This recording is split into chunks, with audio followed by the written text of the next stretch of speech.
할렐루야. 오늘 주님 주신 말씀 합독하십니다. 디모데 전서 2장 1절로 5절 합독하십니다. 디모데 전서 2장 1절로 2절 찾으면 다같이 한 목소리로 읽습니다. 시작. 그러므로 내가 첫째로 권하노니 모든 사람을 위하여 간구와 기도와 도구와 감사를 하되 임금들과 높은 지위에 있는 모든 사람을 위하여 하라. 이는 우리가 모든 경건과 단정함으로 고요하고 평안한 생활을 하려 함이라. 다시 읽습니다. 그러므로 내가 첫째로 권하노니 모든 사람을 위하여 간구와 기도와 도구와 감사를 하되 임금들과 높은 지위에 있는 모든 사람을 위하여 하라. 이는 우리가 모든 경건과 단정함으로 고요하고 편안한 생활을 하려 함이라.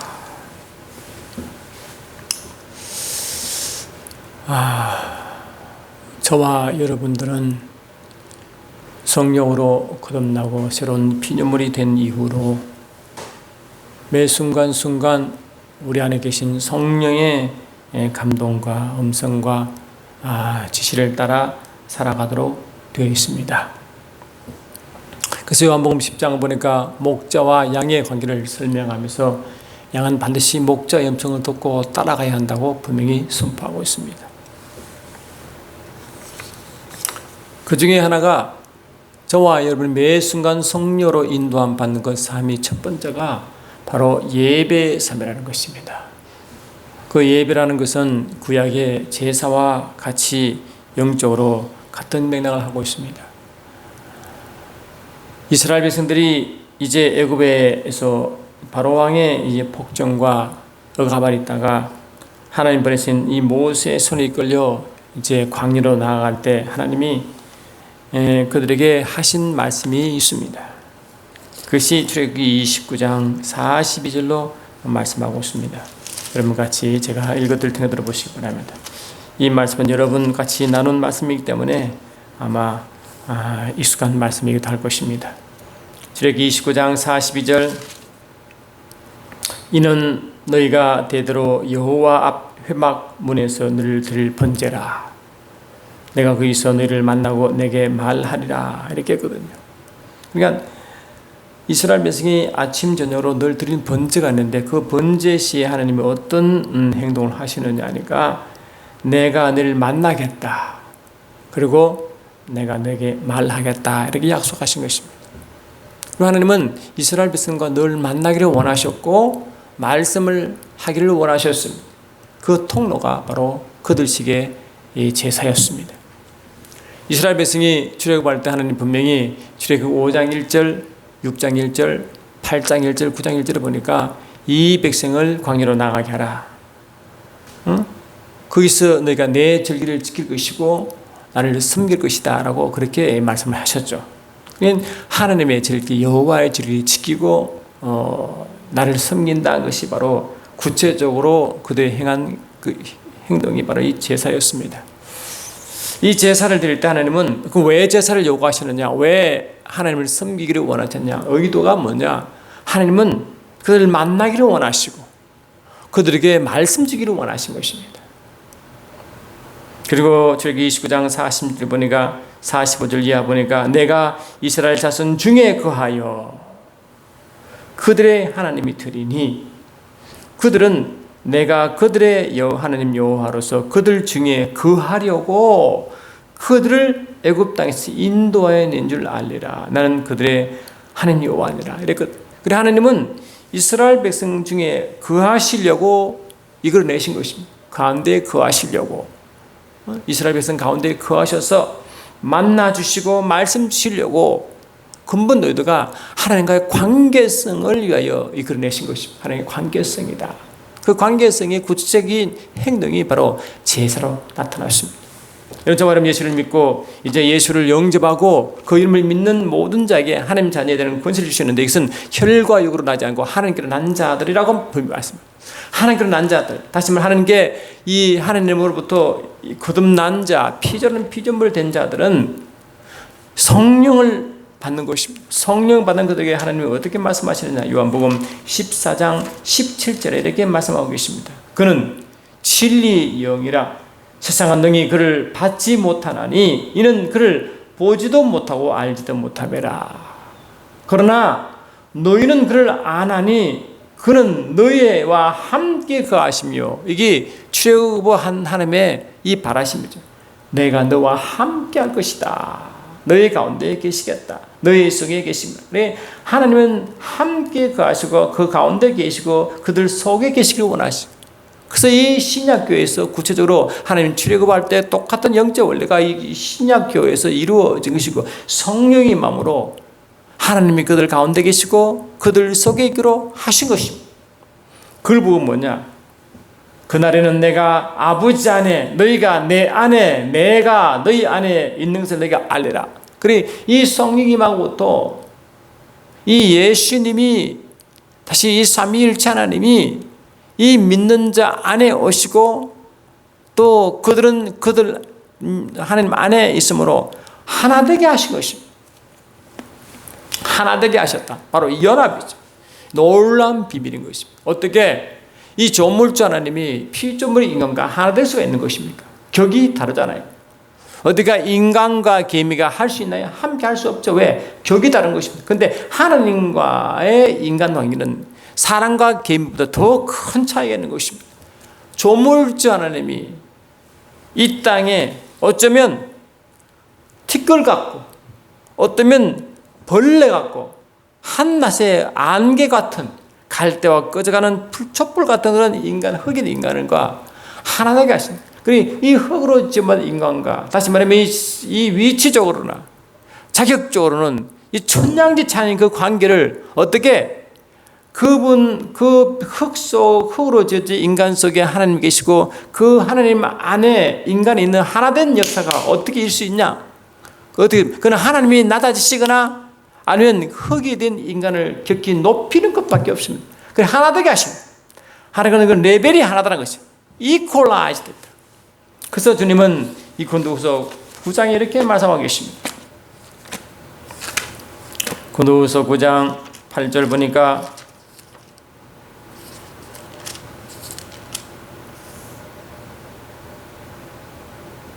(8장 9절부터) 보니까 이랬습니다. 우리 주 예수 그리스도 은혜를 너희가 알거니와 부요하신 이로서 너희를 위하여 가난하게 되심은 그의 가난함으로 말미암아 너희를 부요하게 하셨다, 이것이다. 원래 하나님 부요하신 분이고 주님도 부요하신 분이신데 가난하게 되셨다. 그게 결국 십자가 죽음이었습니다. 그리고 가난한 우리를 너희를 부요하겠다. 이 부요란 것은 이 땅의 규전의 부요가 아니라 하나님 차원의 부요를 말하는 것입니다. 하나님 차원의 부요. 그래서 이 몸된 교회는 만물을 충만케 하시는 충만이 교회의 충만이라고 분명히 에베소 1장 23절 분명히 선포했잖아요. 그리 하나님의 것으로 충만한 그 상태, 그리 신분을 부요하게 해버렸다. 부요가 하는 방법이 하나님 아들 되게 하는 것입니다. 아들은 아버지를 알고, 아들은 아버지의 것을 상속받고, 아들은 아버지를 할 수 있는 그 위치가 바로 하나님과 하나님의 레벨로 올리는 것이었다. 그래서 하나님은 아담을 창조하실 때 누가복음 3장 38절에 이 아담을 하나님의 아들로 창조하신 것입니다. 그래서 하나님 아들에 대한 하나님의 마음은 이 마태복음 3장 17절에 예수님이 이 땅에 육신이 있고 오실 때 아들로 삼으시고 아들에 대한 아버지의 심정 이렇게 말씀했습니다. 이는 내 사랑하는 자요 내 기뻐하는 자라고 그렇게 했습니다. 아버지의 마음이 아들 향한 마음이었고, 그 마음이 아들 된 저와 여러분 똑같은 아버지 마음이 그게 있는 것입니다. 이렇게 하나님은 이 티끌 같고 안개 같고 한낮의 안개 같고 벌레 같은 인간을 하나님의 원하는 위치에 격상시켜서 하나님과 이 평등되게 하셔서 같이 하나 되게 하십니다. 이 놀라운 세상의 어떤 종교도 어떤 철학도 이런 사상을 가질 수가 없어요. 그런데 하나님은 그렇게 하시기로 작정하신 것입니다. 그래서 하나님은 처음 인간을 만들 때 자신의 우리의 형상 따라 우리의 모양대로라고 삼위일체 하나님의 형상대로 만들었어요. 이 형상은 단몰골이고 보이지 않는 것을 보이도록 한 것인데, 이 삼위일체 하나님은 영이시기 때문에 보이지 않지만 보이지 않는 하나님을 보일 수 있도록 계시하는 능력을 가진 자로 아담을 창조하시고 하나님을 닮게 하신 것입니다. 에베소 4장 23, 24 보니까 이 하나님 우리를 거룩한 모습으로 거듭나게 했을 때 we were created like God. 우리는 뭐라고? create 창조됐는데 like God, 하나님처럼 창조됐다. 하나님을 닮은 자로, 에베소 5장 1절에 하나님을 따르는 자, 닮는 자, 흉내내는 자, imitator of God이라고 그렇게 말했다.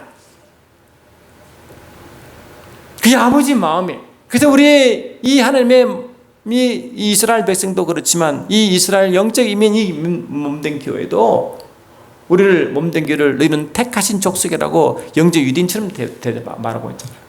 그래서 하나님은 너희는 택하신 족속이요 왕같은 제사장들이요 그의 나라요 그의 소유된 백성이니 하므로 하나님의 소유를 만들어 특별한 존재를 만들어 버렸어요.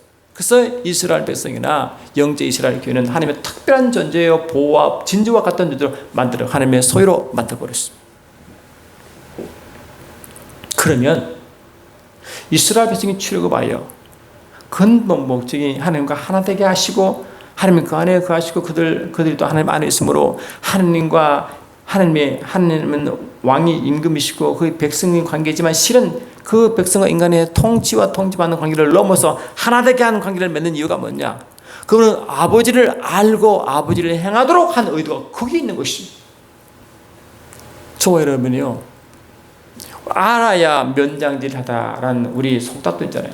뭘 면장시키려 때 뭐 알아야 면장질하죠. 하나님을 나타내고 계시하기 원하는데 하나님을 알아야 뭐 하나님을 나타낼 거 아니야. 하나님을 경험해야 나타날 거 아닙니까? 이 이사야 43장 7절 보니까 하나님은 하나님의 이름을 위하여 자신의 영광을 위하여 창조한 그 인류의 대표성이 유대인이었어요. 근데 그들 유대인은 왜 하셨냐? 하나님을 증거한 여호와의 증인으로 만들었다고. 그 증인되게 가려면 뭡니까? 이 알아야 증거하는 건데, 경험해야 증거하는데, 알지 못하고 경험하지 못하면 어떻게 증인할 수 있습니까? 그러니까 알게 하고 경험하게 하려니 하나님은 이 인간의 레벨로, 인간은 하나님 레벨로 올려야 하나 되게 해야 만들 거 아닙니까? 여러분, 차가 이 물속에 빠지면요, 절대로 여러분 차 안에 사람이 문을 함부로 열 수가 없어요. 왜냐하니까 이 차 안의 기압과 물의 기압이 너무 차이 나가지고 인간의 힘으로 열 수가 없어요. 그러면 이 차 안에 문을 여는 방법이 뭔지 아십니까? 이 차가 물속에 가라앉아져 있다가 이 물과 이 물이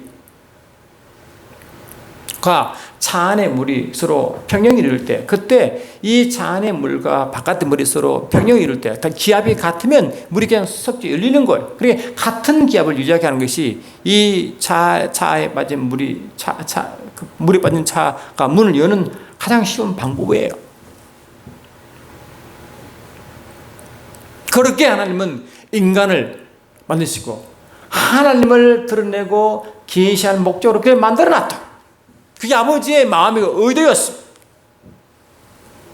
그래서 하나님은 이스라엘 백성의 예배를 제사를 요구하는 것도 우리들에게 로마서 12장 1절 보니까 우리들에게 기본적으로 예배하는 자로 부르신 이유가 오히려 알아야 우리는 뭡니까? 그 예배를 기쁨으로 참여하는 것입니다.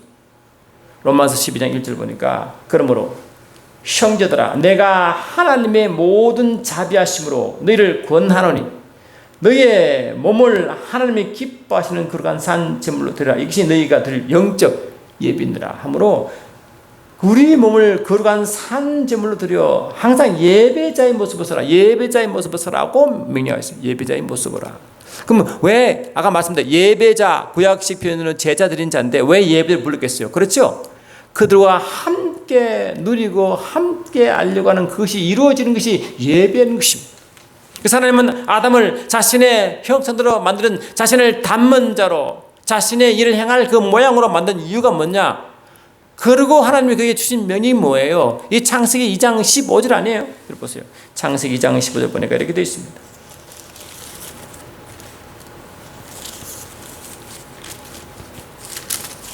창세기 2장 15절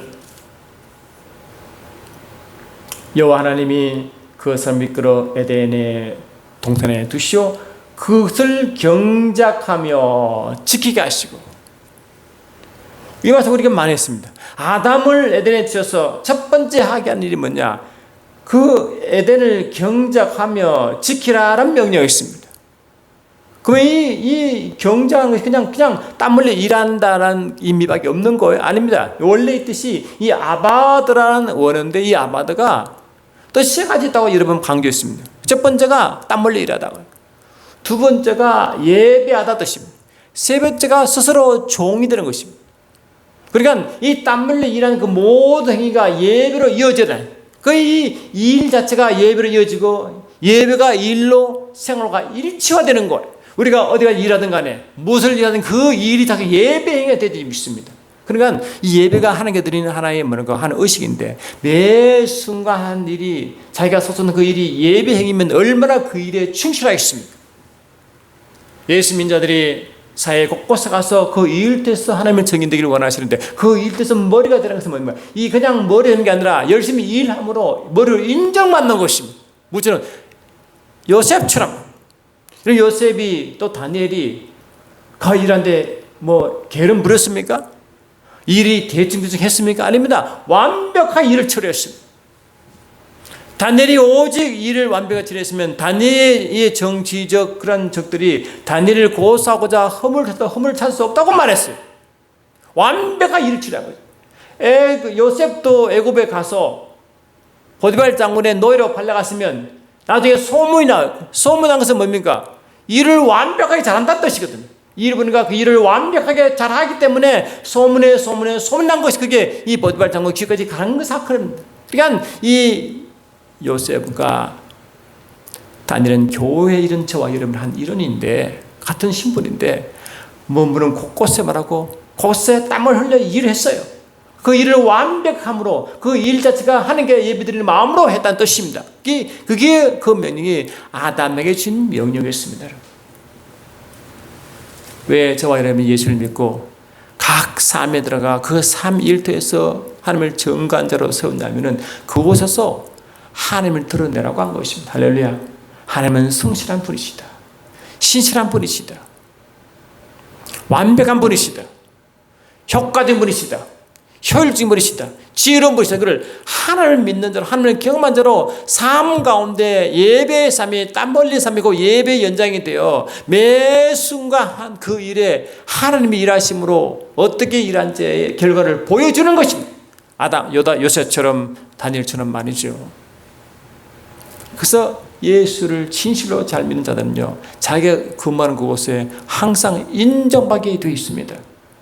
그냥 눈치껏 그냥 눈발림으로 인정받는 게 아니라 항상 성실함으로 최선을 다함으로 그리고 지혜롭게 일함으로 효과적으로 일함으로 할렐루야. 그곳에서 인정받는 것이 예배자의 모습이에요. 그래서 예수 믿는 자는요, 각 곳에 근무하는 모든 곳에 머리가 되게 되어 있습니다.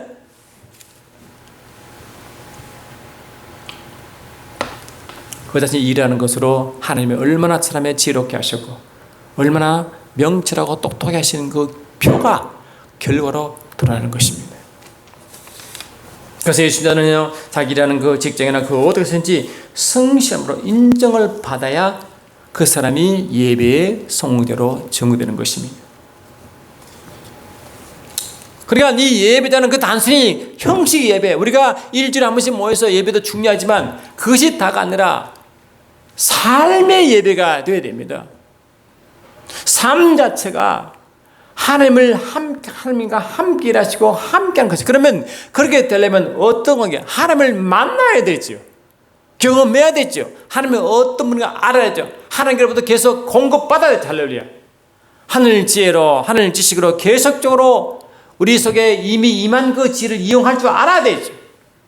하나님 풍념을 이미 주셨는데 그것을 이용할 줄 알아야 돼요. 매주 누리는 자만이 가능하죠. 누리지 못하는데 무슨 수로 세상에 자기 한 일을 정령받고 인정받게 하겠습니까? 저는 사회생활을 그래도 꽤나 오래 한 사람이기 때문에 그 뜻이 무엇인지 조금 아는 사람입니다. 예수 믿는 자가 각 분야 각 곳에서 머리가 되는 것은 자기 영광이 아니라 그것을 보내서 하나님을 증거하기 위한 하나님의 명령에 일하기 때문에 반드시 결과가 좋도록 되어야 되는 것입니다. 그래서 하나님이 아담에게 이 경작하라는 것은 땀 흘려 일하는 것인데 그것이 예배의 하나의 연장이요. 스스로 또한 동시에 이 수동태행도로 스스로 종이 되기 때문에 하나님과 자의 관계를 항상 하나님을 섬기고 하나님 무슨 말을 하시든지 그대로 아멘하는 종 위치에 살라고 할 것입니다. 그래 하나님을 주인공 왕으로 삼다는 것이에요. 그러면 그 아담은 항상 에덴의 삶을 누리도록 되어 있습니다. 할렐루야. 에덴의 삶을 누리는 첫 번째가 땀을 일하되 예배자가 되고 항상 하나님을 주인공 왕으로 섬기는 자가 에덴을 누릴 자의 자격인 줄 믿습니다. 하나님은 이스라엘 백성을 출애굽시켜 그 하나님의 약속의 땅 가나안 땅을 약속했습니다. 그런데 가나안 땅에 다 들어간 것이 아닙니다. 가나안 땅을 풍요로움을 다 누린 자도 아닙니다. 대표 경우가 바로 이 그 유명한 모세와 아간의 이야기인 것입니다. 모세는 하나님의 임명받아 이스라엘 백성을 잘 인도했습니다. 어디가 이 가데스 바네아 바로 곧 하나님의 약속 땅의 코앞에서 그를 잃어버렸습니다. 광야 40년 동안 헤매면서 얼마나 하나님을 반역하는 것을 모세가 다 보았잖아요. 곳곳마다 백성들은 하나님을 품을 떠나고 하나님을 떠나고 그 완악함과 고집스러움 때문에 얼마나 모세가 속상했습니까?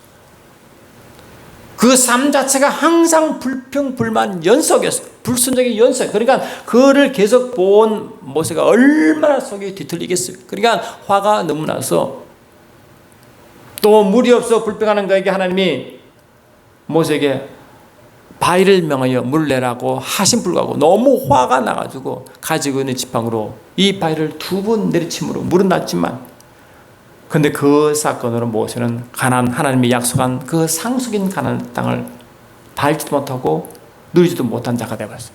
왜 그랬어요? 모세가 그 순간에 하나님을 증거하는 증인의 삶을 살지 않고 하나님의 영광과 거룩을 드러내지 않기 때문에 그 죄 때문에 하나님의 약속한 상속권 일중인 그 가나안 땅을 누리지 못하게 된 것입니다. 다시 말하면 하나님의 증인된 삶을 살지 못하면 하나님 주신 그 상속의 것을 누리지 못하면 왜 저와 여러분이 하나님 주신 그 엄청난 상속의 그를 누리지 못하고 있느냐? 증인의 삶을 살지 않기 때문에 그런 것입니다.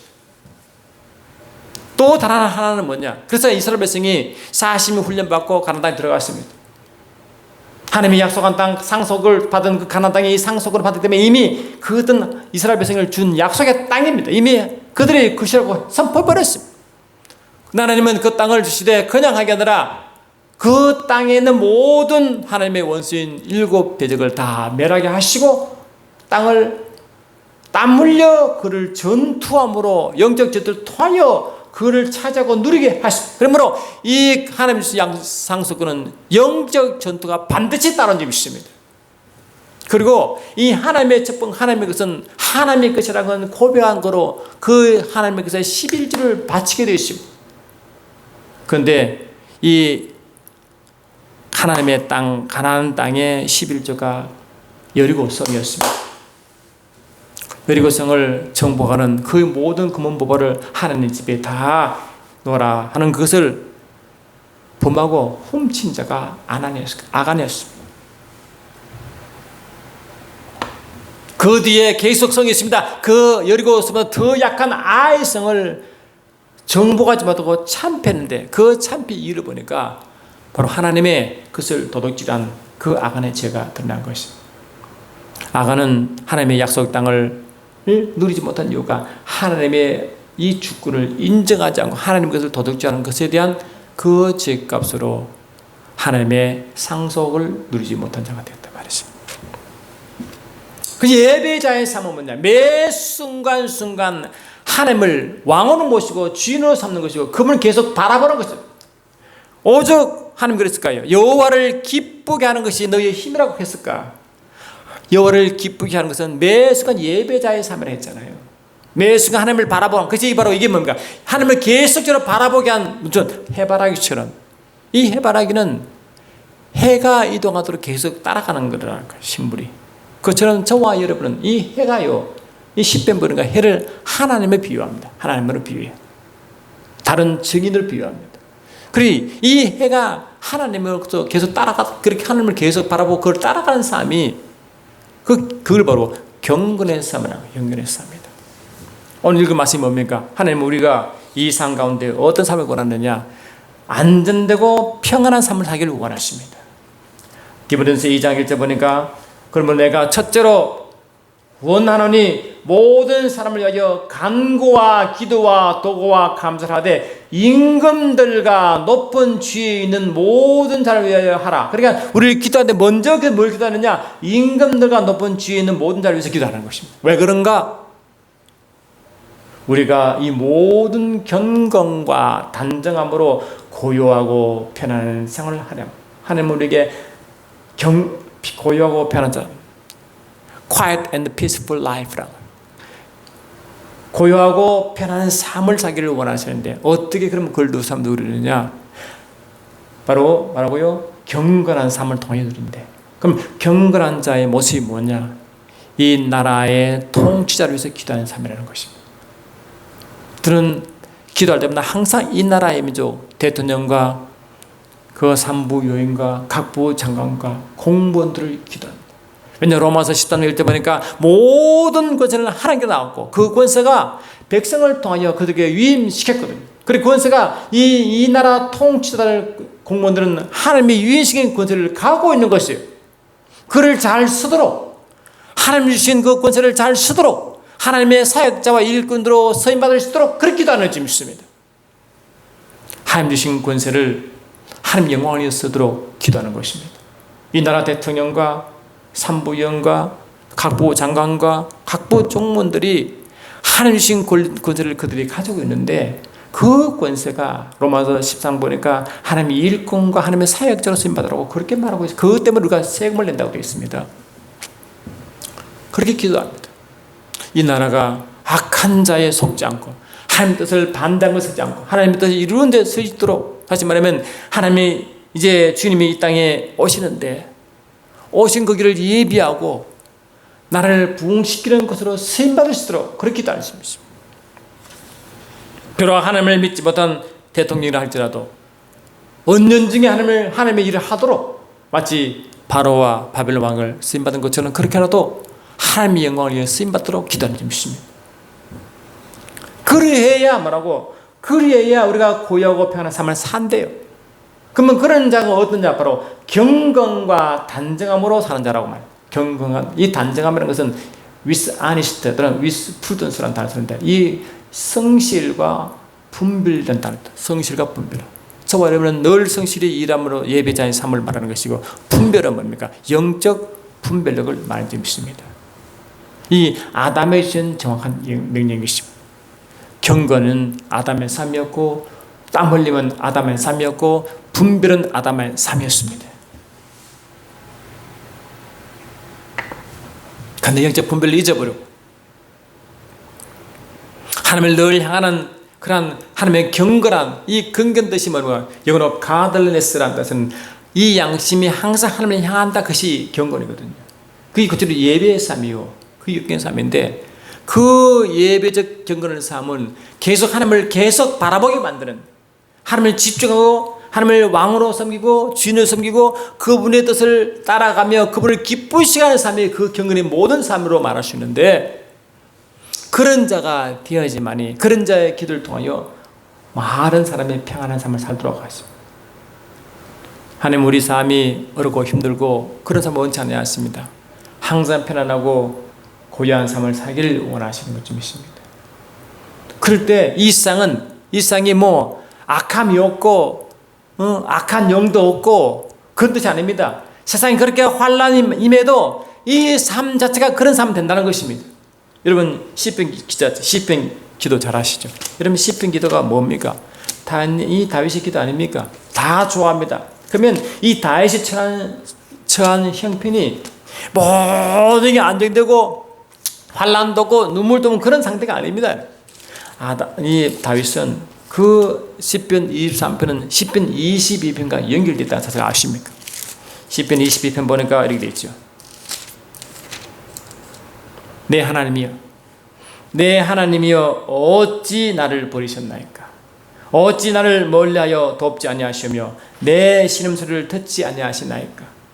내 하나님이여, 내가 낮에도 부르짖고 밤에도 잠잠하지 아니하오나 응답하지 아니하시나이다. 나는 벌레요 사람이 아니라 사람들이 비방거려 백성이 조롱거리니이다. 나를 보는 자는 다 나를 비웃고 입술을 삐쩍거리고 머리를 흔들며 이렇게 많은 황소가 나를 에워싸고 바산의 힘센 소들이 나를 둘러쌌으며 내게 그 입을 벌림이 찢으며 부르짖은 사자와 같으니이다. 나는 물같이 쏟아졌으며 내 모든 뼈는 어그렀으며 내 마음은 밀랍같이 녹았으며 라고 이 최악의 상태 아니에요. 이 상태가 환경적으로 너무나 힘든 상태인데 10편 20편 기도를 하다거든요. 분명히 이 10편 기도는 내가 사망의 엄침한 골짜기를 다닌다고 했고 주께서 내 원수의 목전에 사람만 했거든. 그 원수들이 눈앞 밑에 왔다 갔다 한대. 그리고 이 사망의 엄침한 골짜기를 가고 있다는 거예요. 그런데 뭘 고백합니까? 내 잔이 넘치나 이렇게 고백하고 이 방법 이거는 하나님께로부터 계속 기름 부음 받음으로라고 되거든요. 기름 부으심으로 내게 기름 부으심으로 내 잔이 넘치나다. 매 순간 하나님의 신성을 계속 공급받고 할렐루야 주시는 계속 누리는 상태가 되니까 이렇게 고백하는. 그러니까 그런 자만이 진정한 예배자의 삶의 모습이요 이 세상에 나가 정인에 살 수 있는 그 방법을 좀 있습니다. 이것이 10편 20편은 다 좋아하지만 그 속에 환난과 어려움 가운데서도 이러한 평안한 삶을 누리는 삶이라는 걸 아는 자가 얼마나 될까 하는 것입니다. 여호와는 나의 목자시니 내게 부족함이 없으리다. I want not. 그러니까 내가 원하는 바 바라는 그 어떤 것도 없대. 왜? 하늘도 공급받는다. 그러니까 하나님 주시고 공급받고 하나님 주신 걸 누린다는 이 가정이 들어가 있다. 그래서 이 다윗은 이렇게 예수님이 십자가에 달려갈 때 고백이 다윗이 한 고백이었거든. 그만큼 어려워 힘든 상황이었어. 그런데 이 다윗은 뭘 말하느냐? 내 평생에 선하심과 인자하심이 반드시 나를 따르니 나는 내가 여호와의 집에 영원히 살겠다. 그래 매 순간 하나님의 집 하나님의 그 임재와 그 기름 부으심을 계속 있겠다고 고백하는 거예요. 이게 뭐예요? 하나님과 기쁨 하나됨이죠. 하나님 기쁨이 하나됨이죠. 할렐루야. 매 순간 그분의 임재는 있는 거 아니에요? 이 이배로 예배자의 삶의 결과 아니에요, 이게? 할렐루야. 이것이 시편 27편도 이렇게 똑같이 고백합니다. 똑같은 다윗입니다. 악인들이 나의 살을 먹으려고 내게로 왔으나 나의 대적들 나의 원수들인 그들은 실족하게 넘어졌다. 군대가 나를 대적하여 진칠지라 내 마음이 두렵지 아니하며 전쟁이 일어나 나를 치료할지라 나는 여전히 태연하리로다. 이게 보통입니까? 전쟁이 나 내가 죽을지도 모르고 질병이 나와서 언제 죽을지도 모르는 그 상황에서도 태연하다 가능합니까? 우리 힘으로 가능합니까, 여러분? 기름 부으심으로 내 잔이 넘치다. 내가 여호와의 집에 늘 거한다. 이런 고백한 자만이 가능한 것이에요. 이게. 그게 예배자의 삶의 모습이에요. 그래서 다윗은 뭘 구하느냐? 내가 여호와께 바라는 한 가지 일 그것을 구하리니 내가 내 평생에 여호와의 집에 살면서 여호와의 아름다움을 바라보며 그의 성전에서 사모하는 것이라 라고 말합니다.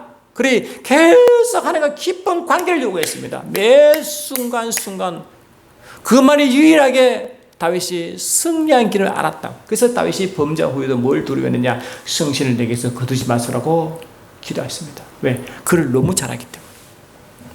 저도 이런 기도를 자주 합니다. 내가 살 수 있는 유일한 길은 나는 늘 실패하고 늘 하나님의 기뻐하지 않는 일이 육신을 하는 것을 너무 많이 발견해요. 그런 상황에 저와 여러분 어떻게 됩니까? 그 순간에 육체를 산 제물로 드려야 그때 예배자가 되는 점이 있습니다. 예배자의 삶은 육신을 거부하지 않고 육신을 지어하지 않고는 절대로 예배자 삶을 살 수가 없습니다. 내 사는 방식이, 내 하는 행동이, 내 하는 사고방식 모든 것이 주의 뜻과 합당한지를 바라봐야 되는 줄 믿습니다. 그런 자가 예배자의 삶의 현상이요 모습인 줄 믿습니다. 그래서 경건을 왜 필요하냐? 그래서 경건은 내세와 현세와 내세가 왜 유익하냐? 그 경건은 매 순간 경건한 것은 매 순간 하나님을 바라보는 단지 하나님과 또 주님과 늘 연합한 상태에서의 이 경건이거든요. 그 주님과 연합이 뭔가? 예배자의 하나님 모습이 연합이잖아요. 그 경건한 자의 모습이고, 그 경건한 자는 매 순간순간 어떤 자기 위치가 아니냐, 자기의 처소 위치가 하나님을 경배하고 예배하는 그 자리에 하나님 주신 하나님 주신 그 에덴을 지키는 자리, 가난을 지키는 자리가 자기 처소 위치인 줄 믿습니다. 우리 주신 이 가난, 우리 주신 이 에덴을 누리지 못하고 지키지 못하면 그 사람은 절대로 증인의 삶을 살 수가 없습니다. 그래서 하나님은 아담에게 주신 그 선물이고 상속인 에덴을 지키라고 명령한 이유가 그게 있습니다. 예배자가 지킬 수 있는 것입니다. 아바드가 지킬 수 있습니다. 말씀을 정리합니다. 하나님은 우리들에게 평안한 삶을 살기를 원하십니다. 그래서 이 나라의 통치자와 그 하나님의 권세를 가진 그들이 지혜롭게 하나님의 일꾼과 하나님의 또 사역자가 되어 일하기를 원하십니다. 그걸 우리가 기대해요. 이 나라, 이 민족의 이 나라 대통령과 그 산부인과 각부 장관들과 이 각 공무원들이 하나님의 사역자와 일꾼의 마음을 갖추고 주신 권력을 잘 사용하도록 그 지혜를 잘 발휘하도록 기도하는 것입니다. 그러면 이 나라의 민족은 하나님이 기뻐하는 나라가 되어 모든 백성은 평화 기쁨을 누리게 되어 있습니다. 어떤 환란이 와도 승리하게 되어 있고, 비록 IMF와 같은 그 세계 대경제 공황이 와도 대한민국은 영원할 줄 믿습니다. 저는 그것을 기도합니다. 사랑하는 주님, 그렇습니다. 지금도 이 땅에 살아 계실 때 그 많은 핍박과 환란과 고통과 인간이 감당할 수 있는 그 엄청난 모욕 가운데서도 늘 승리한 이유는 아버지와 함께하는 아버지의 생명을 누린 자의 위치에 있었습니다. 그 세상을 이겼고 환란을 당하나 담대하라 하신 이유가 여기인지 믿습니다. 매 순간 우리의 삶이 그러한 삶 되시도록 축복하시고 경건한 삶을 유지하도록 인도하옵소서. 예수 이름으로 기도드립나이다. 아멘.